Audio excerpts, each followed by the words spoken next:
Hey y'all, welcome back to my channel, or welcome if you're new. My name is Hannah, and today's video I'm going to show you how I make my homemade cinnamon rolls from scratch. I get the dough recipe out of a cookbook I purchased at Walmart. If I can find a link for it, I will link it down below in the description box.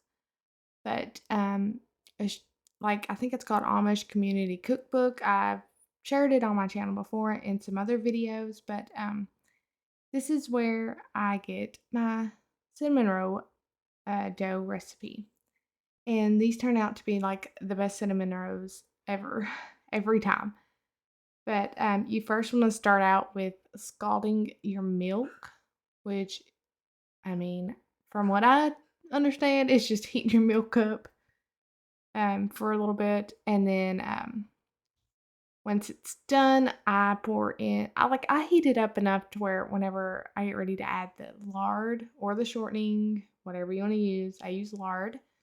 Um, and the sugar, I make sure that it's hot enough that it's gonna melt that into there, and then I let it sit over there and cool down.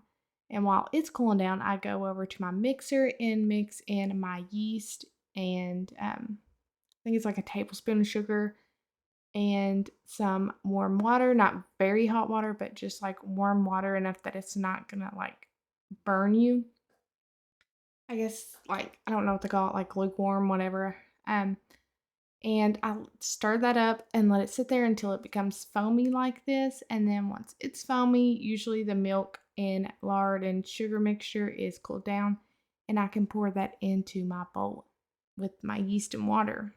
And then I have to add in some eggs. The recipe calls for, I think, 3 eggs, and I'm going to have all this typed down in the description box for you guys in case you want to make this too, because I don't remember all the measurements. And I'm just going to get all that mixed up real quick. Um, and then after this is mixed up, I will begin pouring in all my flour. I want to say this calls for like 7 cups of flour. I'm pretty sure. Not really sure, but pretty sure.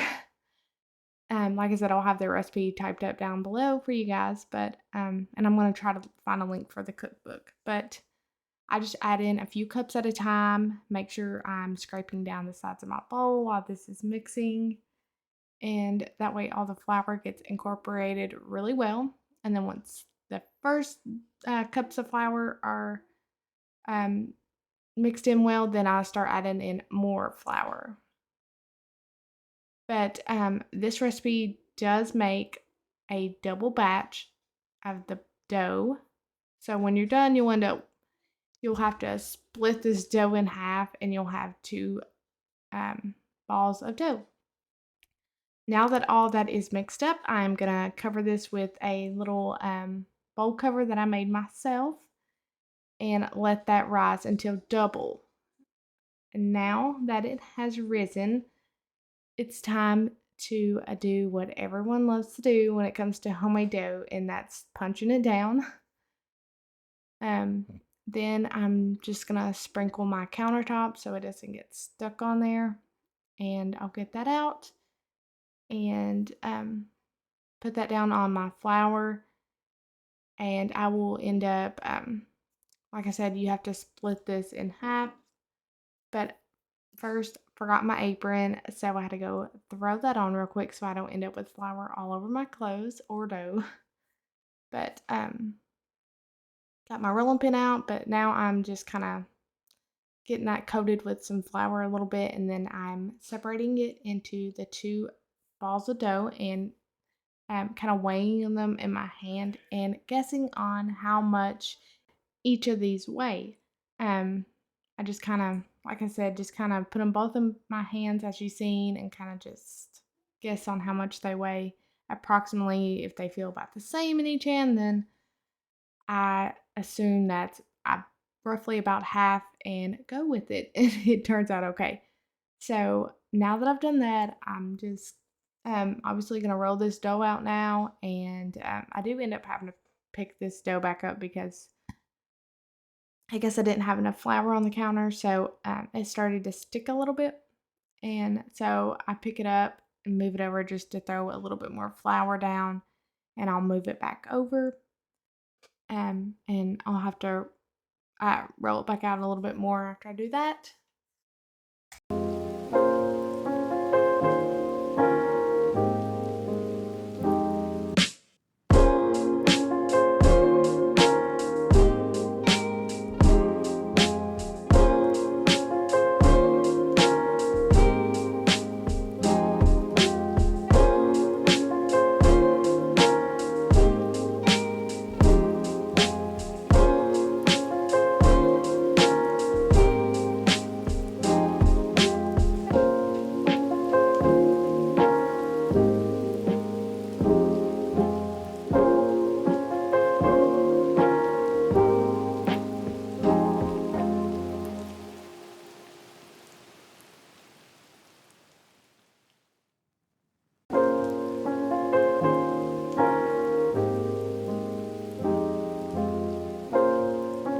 So the middle part of the cinnamon roll consists of butter, cinnamon, and brown sugar, and then you can always add like some kind of nuts like pecans, walnuts, something like that if you want. Sometimes I do, sometimes I don't. Today I did not, but you can either melt the butter or you can just get it really soft to where you can spread it out.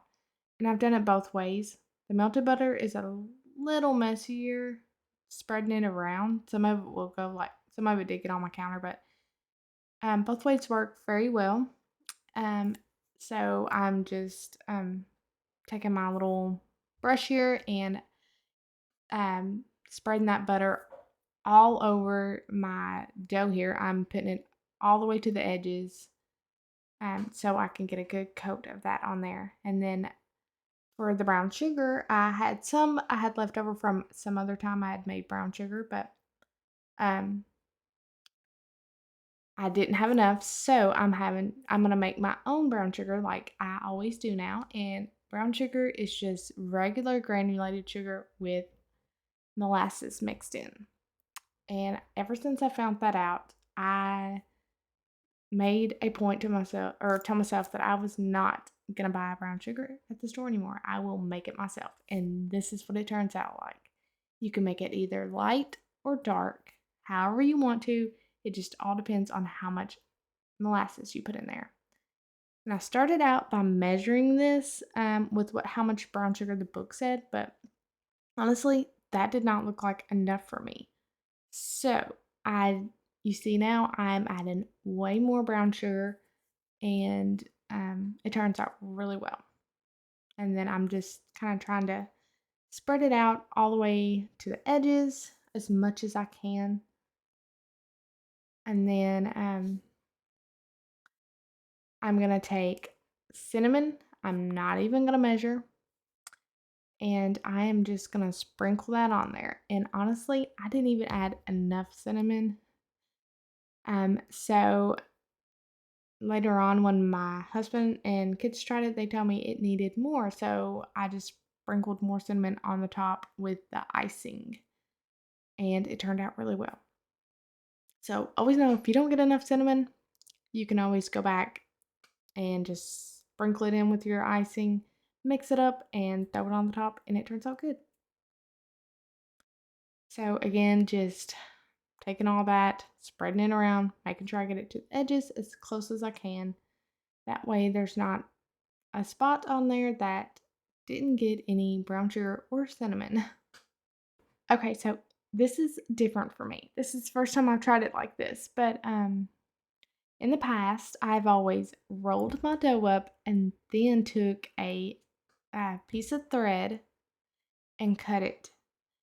I have recently watched videos and stuff of people leaving it flat, taking a pizza cutter and cutting the strips for your cinnamon rolls, however big you want them, and then you roll the dough up. And this has changed how easy it is to cut it or to get it cut and rolled up. Like, I will completely keep doing it this way every time.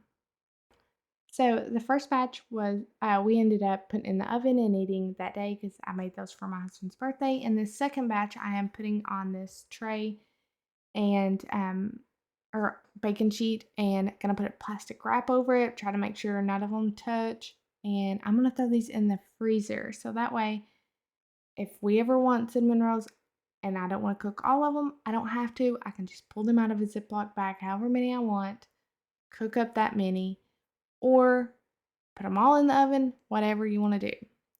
And I already have them made, ready to go. But that is the end of today's video. I hope you enjoyed it. And if you make these cinnamon rolls for yourself or your family or whatever, then let me know down in the comments and let me know how well they turned out. Don't forget to like and subscribe, and I will see you guys with a brand new video next week.